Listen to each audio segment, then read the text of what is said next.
تنگ دستی میں سخاوت کرنا، غصے میں سچ بولنا اور طاقت رکھتے ہوئے بھی معاف کرنا بہترین نیکی ہے۔ رسول صلی اللہ علیہ وسلم نے ارشاد فرمایا، بے شک آدمی گناہوں کی وجہ سے رزق سے محروم کر دیا جاتا ہے۔ نماز اشراق کی فضیلت۔ رسول صلی اللہ علیہ وسلم نے فرمایا، جس نے نماز فجر جماعت سے پڑھی، پھر بیٹھ کر اللہ کا ذکر کرتا رہا یہاں تک کہ سورج نکل گیا، پھر اس نے 2 رکعتیں پڑھی تو اسے 1 حج اور 1 عمرے کا ثواب ملے گا۔ توبہ کا آنسو بھی کمال کا آنسو ہوتا ہے، گرتا یہ باہر ہے اور صفائی اندر کی کر دیتا ہے۔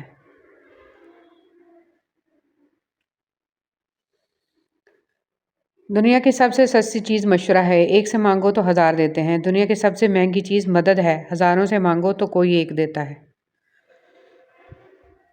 ہر دفعہ آپ کو اپنا غم بانٹنے کے لیے کاندھا میسر نہیں ہوتا، لیکن سجدہ کرنے کے لیے زمین ہر وقت میسر ہے، اور آپ اپنا دکھ اپنے رب کریم سے ہر وقت بانٹ سکتے ہیں۔ یہ سہارا سب سہاروں سے بڑا سہارا ہے۔ رسول صلی اللہ علیہ وسلم نے فرمایا، ایک شخص راستے پر چل رہا تھا کہ اس نے وہاں کانٹے دار ڈالی دیکھی، اس نے اسے اٹھا لیا تو اللہ تعالیٰ نے اس کا یہ عمل قبول کیا اور اس کی مغفرت کر دی۔ مخلص شخص کو ہمیشہ بیوقوف سمجھا جاتا ہے، حالانکہ ایسا نہیں ہوتا، وہ سب سمجھتا اور جانتا ہے، بس وہ اپنے صبر کی وجہ سے لوگوں کی گھٹیا حرکات کو نظر انداز کر دیتا ہے۔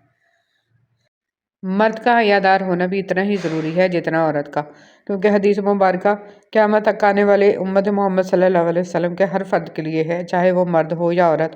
حیا ایمان کا حصہ ہے۔ صبر اور قدر ہر کسی کے بس کی بات نہیں ہوتی، یہ وہی بندہ کر سکتا ہے جو اعلیٰ ظرف ہوتا ہے۔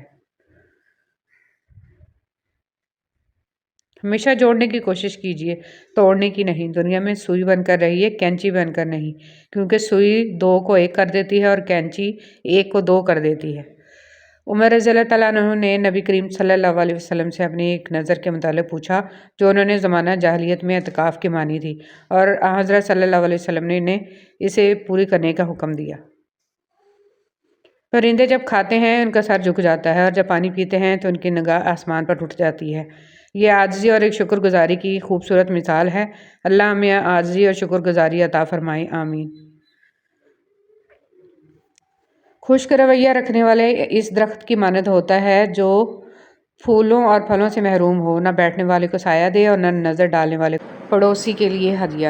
حضرت ابو ہریرہ رضی اللہ تعالیٰ عنہ نے بیان کیا کہ نبی کریم صلی اللہ علیہ وسلم فرمایا کرتے تھے، اے مسلمان عورتوں، تم میں سے کوئی عورت اپنے کسی پڑوسن کے لیے کسی بھی چیز کو ہدیہ میں دینے کے لیے حقیر نہ سمجھے، خواہ بکری کا پایا کھر ہی کیوں نہ ہو۔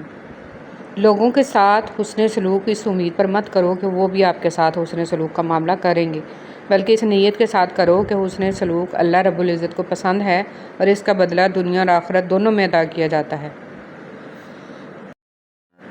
روشنی کی امید رکھو مگر امیدوں پر زندگی مت گزارو۔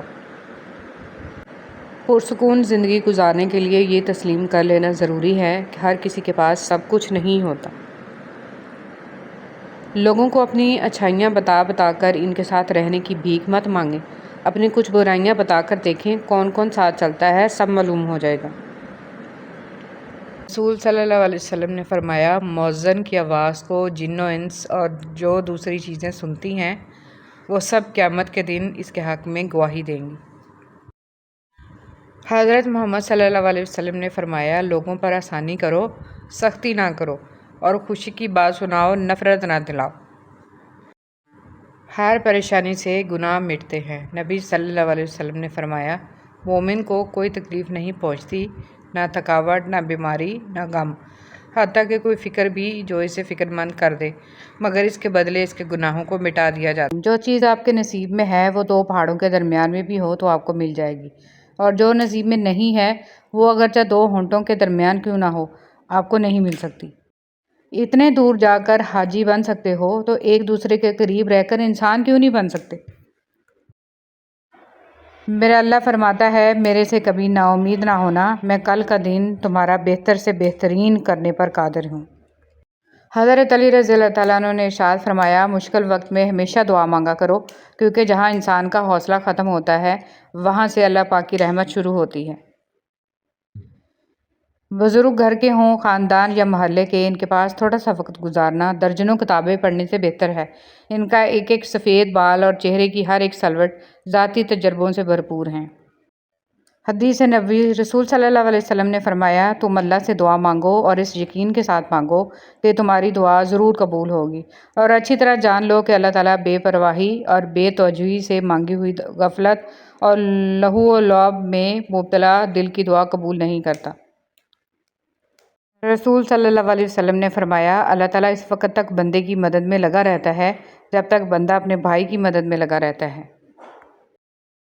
کر بلا ہو بلا، رسول صلی اللہ علیہ وسلم کے ارشاد مبارک میں ہے، جس شخص نے کسی مسلمان کی دنیاوی تکلیفوں میں سے کوئی تکلیف دور کی، اللہ تعالیٰ اس کی قیامت کی تکلیفوں میں سے کوئی تکلیف دور کرے گا۔ ظالم انسان کبھی بھی بہادر نہیں ہوتا، کمزور لوگ اس سے ڈر کر اسے بہادر بنا دیتے ہیں۔ غلطی کرنا غلطی نہیں، غلطی کو درست کرنے میں ناکام ہو جانا بہت بڑی غلطی ہے۔ نظام قدرت میں اس کی کوئی معافی نہیں۔ اپنی ذات کے اندر ایک ایسا انسان ڈھونڈو جسے صرف اپنے لیے ہی نہیں بلکہ دوسروں کے لیے بھی جینا آتا ہو۔ رحم دلی اور احساس دنیا کا سب سے خوبصورت تحفہ ہے۔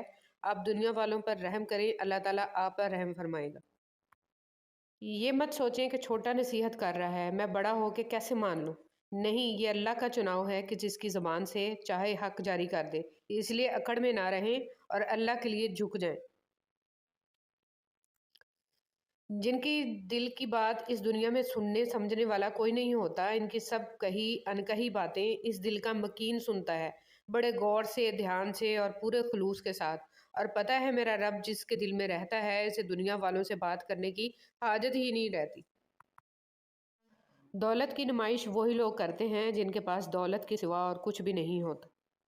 رسول صلی اللہ علیہ وسلم نے فرمایا، جو جوان کسی بوڑھے بزرگ کی بڑی عمر کی وجہ سے اس کی عزت کرے گا تو اللہ تعالیٰ اس کے واسطے بھی ایسے لوگ مقرر کر دے گا جو اس کے بڑھاپے کے وقت اس کی عزت کریں گے۔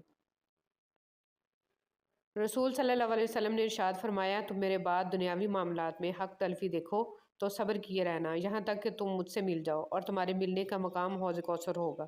اسلام سچی محبت کی تائید کرتا ہے، جو چند دنوں میں محدود اور چند تحفوں کی محتاج نہ ہو بلکہ ہمیشہ کے لیے ہو، اور صرف جسمانی نہ ہو بلکہ روح کی بھی تسکین ہو اور پاکیزہ ہو، اور وہ صرف نکاح میں ہی حاصل ہوتی ہے۔ انسان کو کچھ ایسے اعمال کرنے چاہیے جنہیں کوئی نہیں جانتا ہو، جیسے پوشیدہ صدقہ، رات میں عبادت، خوف الہی سے گرنے والے آنسو، استغفار، ذکر و اذکار، تسبیح وغیرہ، اس لیے کہ جس طرح پوشیدہ گناہ انسان کے لیے ہلاکت اور تباہی کا اسباب بنتے ہیں، اسی طرح پوشیدہ نیکیاں نجات کا باعث